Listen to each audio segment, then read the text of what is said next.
What is the news of the latest news of realignment and the latest news of the demise of the Big East with Pitt and Syracuse heading to the ACC? How is this all going to affect the BCS in your opinion?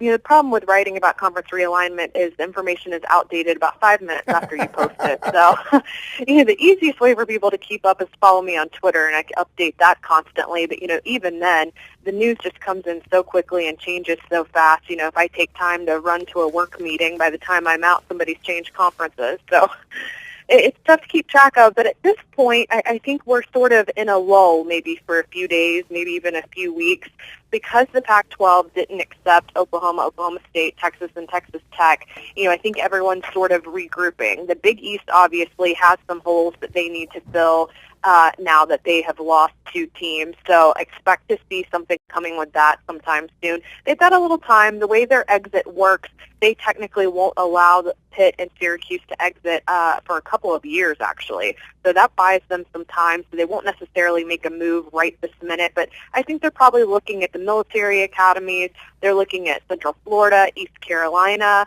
I think that if they're not, they should be looking at schools like Houston and SMU, because that would be huge markets for the Big East to get into. So I'm not counting the Big East out quite yet, but this was something I sort of saw coming. I think a couple of months ago when I wrote about super conferences, I said that the unrest in the Big 12 might end up impacting the Big East because conferences were going to start grabbing for the best schools, and they weren't necessarily going to find everything they wanted in the Big 12. And so the poor Big East has been an innocent bystander that's been nicked, and whether or not they're going to bleed out, we have yet to see.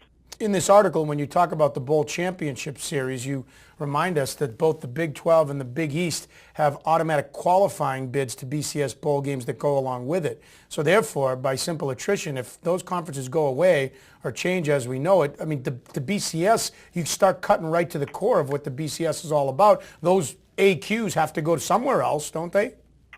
Right, and something I'm not sure that everyone knows, because honestly I haven't known it for that long, is the way that automatic qualifying conferences came to be. There's actually a mathematics formula that's used. There's 3 sets of criteria they look at. It's mostly based on where the schools in the conference have been ranked in terms of football over a 4-year period. The 2011 season actually marks the end of a 4-year period. So at the end of the 2011 season, the BCS, regardless of all this conference realignment, would have been looking at who has those automatic qualifying bids, and on their website it even discusses, the option of adding a 7th automatic qualifying conference. So I'm not sold that we're moving to 4 16-team conferences. I think that's getting thrown around a lot because it's what a lot of members of the media and a lot of fans want to hear, because they think that sets up nicely for a playoff. But the BCS is still very involved here, and let's remember that it's these conference commissioners and school presidents who wanted the BCS around to begin with and who keep it going.